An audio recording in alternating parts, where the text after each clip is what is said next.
بسم الله الرحمن الرحيم ياسين والقرآن الحكيم إنك لمن المرسلين على صراط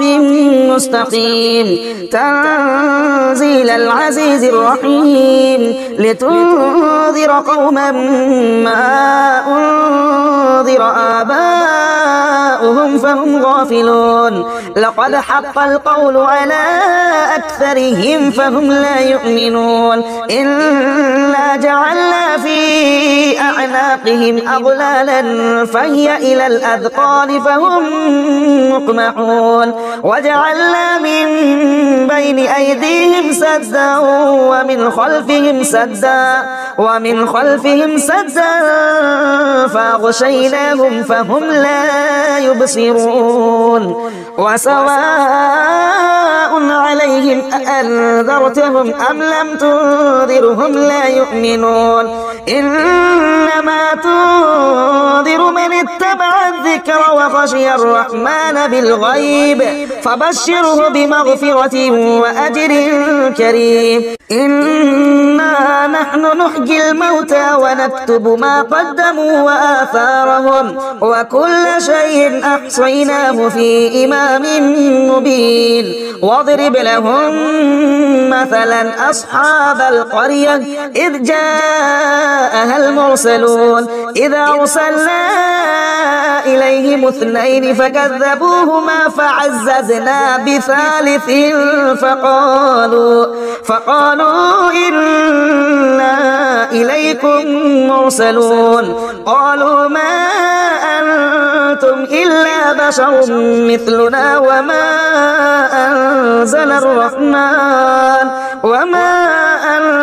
أنزل الرحمن من شيء إن أنتم إلا تكذبون قالوا ربنا يعلم إنا إليكم لمرسلون وما علينا إلا البلاغ المبين قالوا إنا تطيرنا بكم لئن لم تنتهوا لنرجمنكم وليمسنكم منا عذاب أليم قالوا طائركم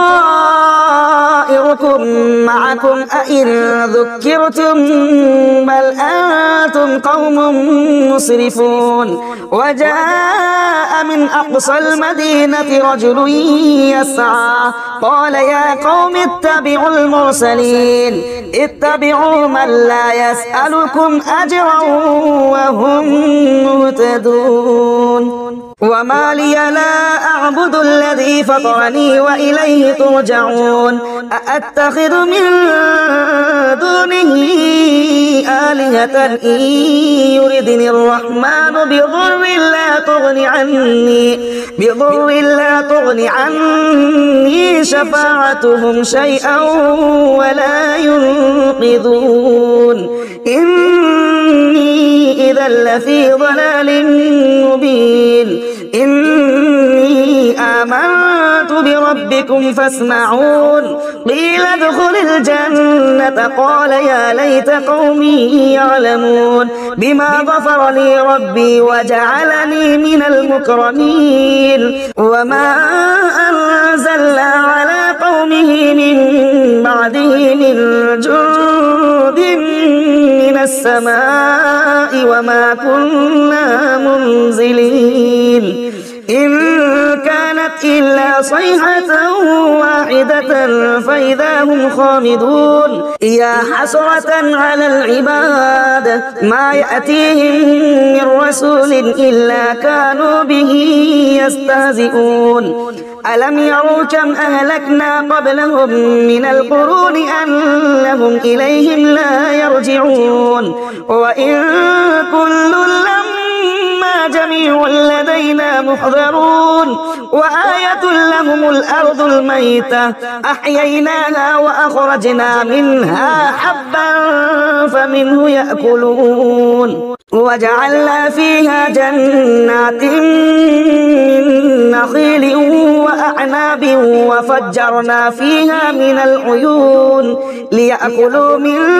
ثمره وما عملته أيديهم أفلا يشكرون سبحان الذي خلق الأزواج كلها مما تنبت الأرض ومن أنفسهم ومما لا يعلمون وآية لهم الليل نسلخ منه النهار فإذا هم مظلمون والشمس تجري لمستقر لها ذلك تقدير العزيز العليم والقمر قدرناه منازل حتى عاد كالعرجون القديم لا الشمس ينبغي لها أن تدرك القمر ولا الليل سابق النهار وكل في فلك يسبحون وآية لهم أنا حملنا ذريتهم في الفلك المشحون وخلقنا لهم من مثله ما يركبون وإن نشأ نغرقهم فلا صريخ لهم ولا هم ينقذون إلا رحمة منا ومتاعا إلى حين وإذا قيل لهم اتقوا ما بين أيديكم وما خلفكم لعلكم ترحمون وما تأتيهم من آية من آيات ربهم إلا كانوا عنها معرضين وإذا قيل لهم أنفقوا مما رزقكم الله قال الذين كفروا للذين آمنوا أنطعم من لو يشاء الله أطعمه إن أنتم إلا في ضلال مبين ويقولون متى هذا الوعد إن كنتم صادقين ما ينظرون إلا صيحة واحدة تأخذهم وهم يخصمون فلا يستطيعون توصية ولا إلى أهلهم يرجعون ونفخ في الصور فإذا هم من الأجداث إلى ربهم ينسلون قالوا يا ويلنا من بعثنا من مرقدنا هذا ما وعد الرحمن وصدق المرسلون إن كانت إلا صيحة واحدة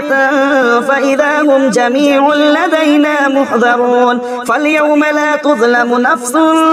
شيئا ولا تجزون إلا ما كنتم تعملون إن أصحاب الجنة اليوم في شغل فاكهون هم وأزواجهم في ظلال على الأرائك متكئون لهم فيها فاكهة ولهم ما يدعون سلام قولا من رب رحيم وامتازوا اليوم أيها المجرمون ألم أعهد إليكم يا بني آدم ألا تعبدوا الشيطان إنه لكم عدو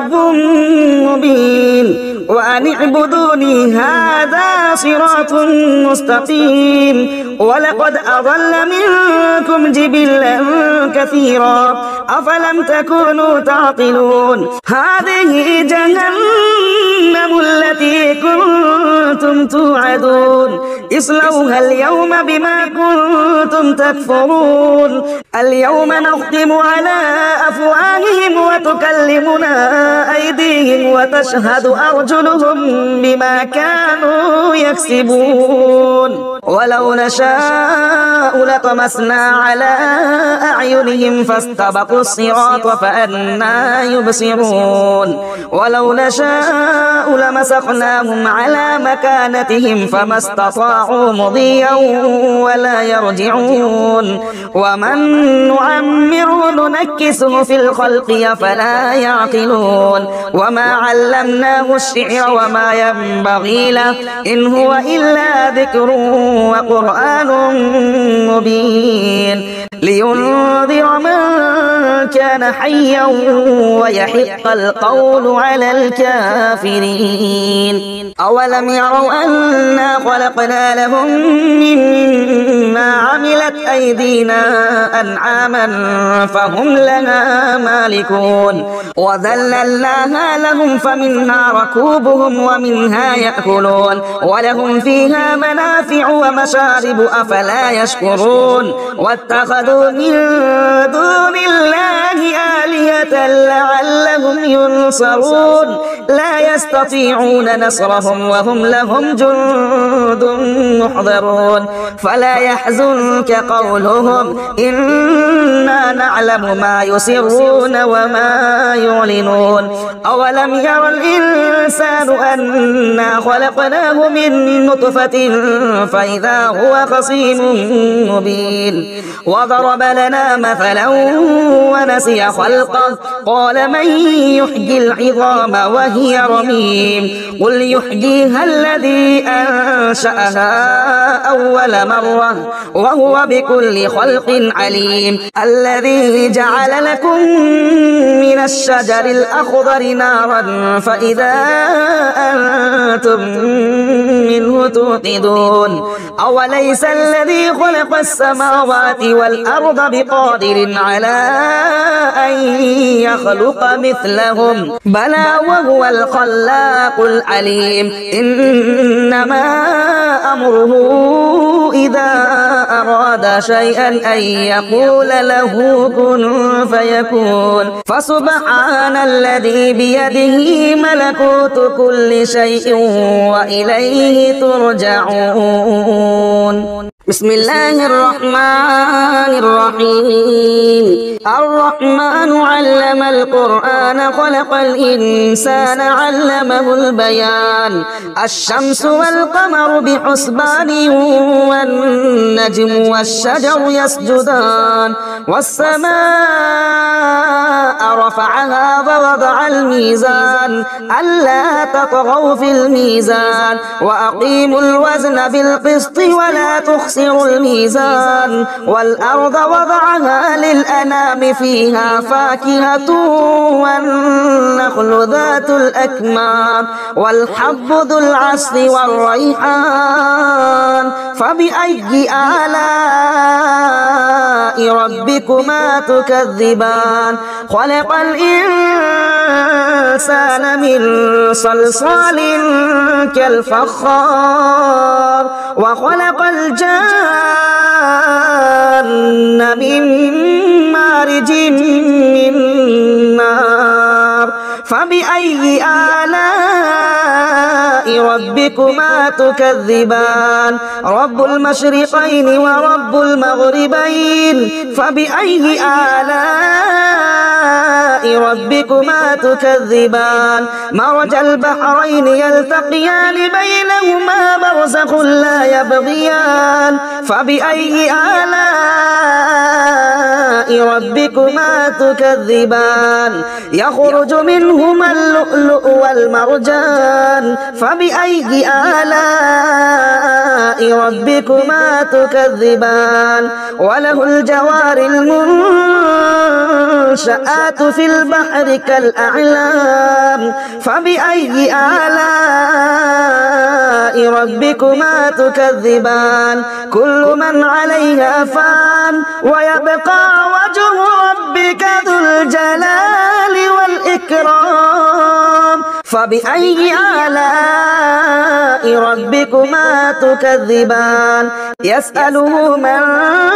في السماوات والأرض كل يوم هو في شأن فبأي آلاء ربكما تكذبان سنفرغ لكم أيها الثقلان فبأي آلاء ربكما تكذبان يا معشر الجن والإنس إن استطعتم أن تنفذوا من أقطار السماوات والأرض فانفذوا لا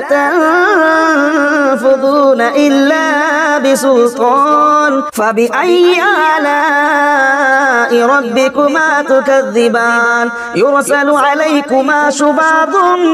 من نار ونحاس فلا تنتصران فبأي آلاء ربكما تكذبان فإذا وانشقت السماء فكانت وردة كالدهان فبأي آلاء ربكما تكذبان فيومئذ لا يسأل عن ذنبه إنس ولا جان فبأي آلاء ربكما تكذبان يعرف المجرمون بسيماهم فيؤخذ بالنواصي والأقدام فبأي آلاء ربكما تكذبان هذه جهنم التي يكذب بها المجرمون يطوفون بينها وبين حميم آن فبأي آلاء ربكما تكذبان ولمن خاف مقام ربه جنتان فبأي آلاء ربكما تكذبان ذواتا أفنان فبأي آلاء ربكما تكذبان فيهما عينان تجريان فبأي آلاء ربكما تكذبان فيهما من كل فاكهة زوجان فبأي آلاء ربكما تكذبان متكئين على فرش بطائنها من استبرق وجنى الجنتين دان فبأي آلاء ربكما تكذبان فيهن قاصرات الطرف لم يطمثهن إنس قبلهم ولا جان فبأي آلاء ربكما تكذبان كأنهن الياقوت والمرجان فبأي آلاء ربكما تكذبان هل جزاء الإحسان إلا الإحسان فبأي آلاء ربكما تكذبان ومن دونهما جنتان فبأي آلاء ربكما تكذبان مدهامتان فبأي آلاء ربكما تكذبان فيهما عينان نضاختان فبأي آلاء ربكما تكذبان فيهما فاكهة ونخل ورمان فبأي آلاء ربكما تكذبان فيهن خيرات حسان فبأي آلاء ربكما تكذبان حور مقصورات في الخيام فبأي آلاء ربكما تكذبان لم يطمثهن إنس قبلهم ولا جان فبأي آلاء ربكما تكذبان متكئين على رفرف خضر وعبقري حسان فبأي آلاء ربكما تكذبان تبارك اسم ربك ذي الجلال والإكرام بسم الله الرحمن الرحيم تبارك الذي بيده الملك وهو على كل شيء قدير الذي خلق الموت والحياة ليبلوكم أيكم أحسن عملا وهو العزيز الغفور الذي خلق 7 سماوات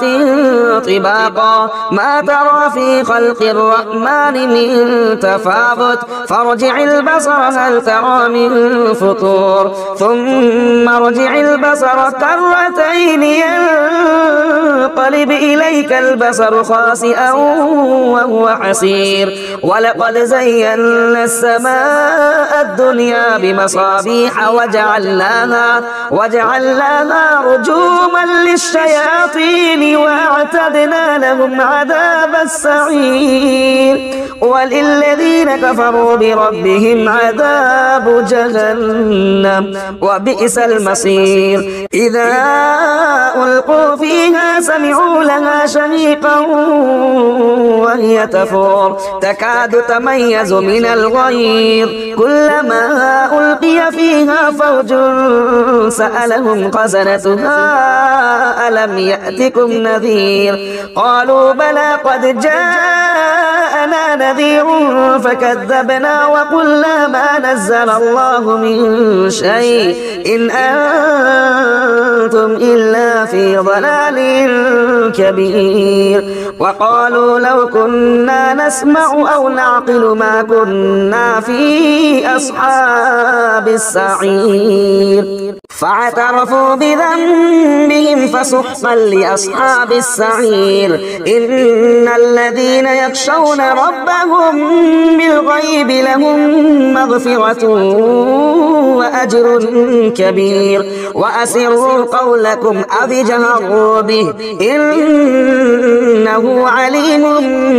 بذات الصدور ألا يعلم من خلق وهو اللطيف الخبير هو الذي جعل لكم الأرض ذلولا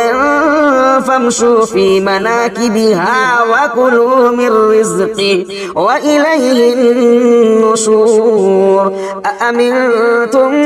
من في السماء أن يخسف بكم الأرض فإذا هي تمور أم أمنتم من في السماء أن يرسل عليكم حاصبا فستعلمون كيف نذير ولقد كذب الذين من قبلهم فكيف كان نكير أولم يروا إلى الطير فوقهم صافات ويقبض ما يمسكهن إلا الرحمن إنه بكل شيء بصير أمن هذا الذي هو جند لكم ينصركم من دون الرحمن إن الكافرون إلا في غرور أمن هذا الذي يرزقكم إن أمسك رزقه بل لجوا في عتو ونفور أفمن يمشي مكبا على وجهه أهدى أمن يمشي صبيا على صراط مستقيم قل هو الذي أنشأكم وجعل لكم السمع والأبصار والأفئدة قليلا ما تشكرون قل هو الذي ذرأكم في الأرض وإليه تحشرون ويقولون متى هذا الوعد إن كنتم صادقين قل إنما العلم عند الله وإنما أنا نذير مبين فلما رأوه زلفة سيئت وجوه الذين كفروا وقيل هذا الذي كنتم به تدعون قل أرأيتم إن أهلكني الله ومن معي أو رحمنا فمن يجير الكافرين من عذاب أليم قل هو الرحمن وآمنا به وعليه توكلنا فستعلمون من هو في ضلال مبين قل أرأيتم إن أصبح ماؤكم غورا فمن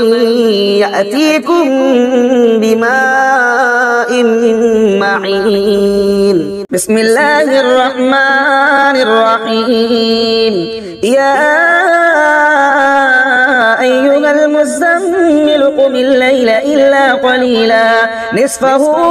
أو انقص منه قليلا أو زد عليه ورتل القرآن ترتيلا إنا سنلقي عليك قولا ثقيلا إن ناشئة الليل هي أشد وطئا وأقوم قيلا إن لك في النهار سبحا طويلا واذكر اسم ربك وتبتل إليه تبتيلا رب المشرق والمغرب لا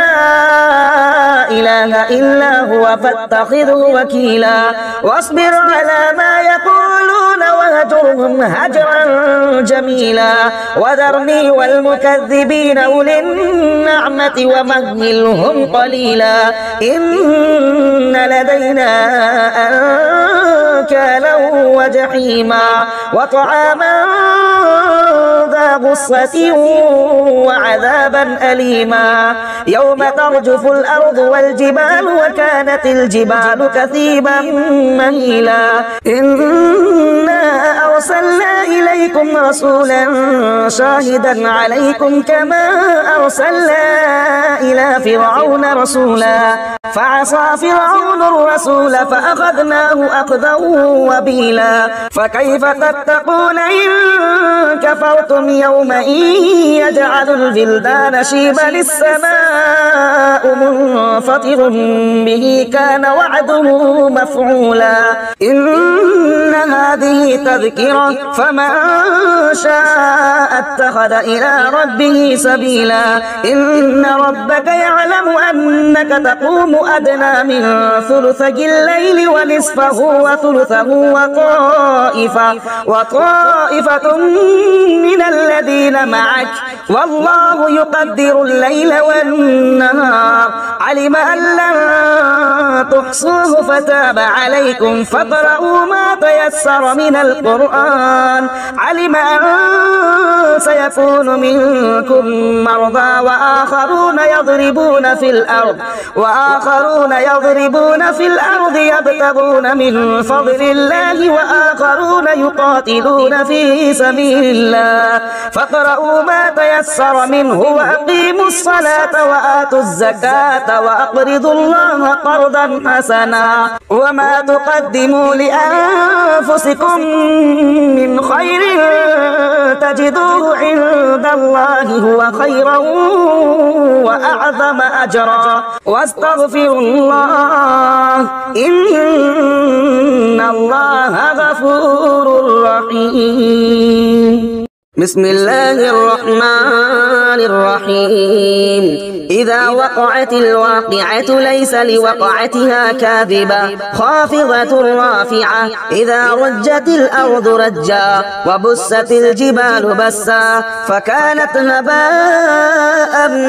منبثا وكنتم أزواجا ثلاثة فأصحاب الميمنة ما أصحاب الميمنة وأصحاب المشأمة ما أصحاب المشأمة والسابقون السابقون أولئك المقربون في جنات النعيم ثلة من الأولين وقليل من الآخرين على سرر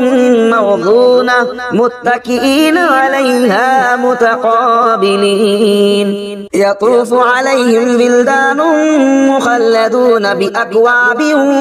وأباريق وكأس من معين لا يصدعون عنها ولا ينزفون وفاكهة مما يتخيرون ولحم طير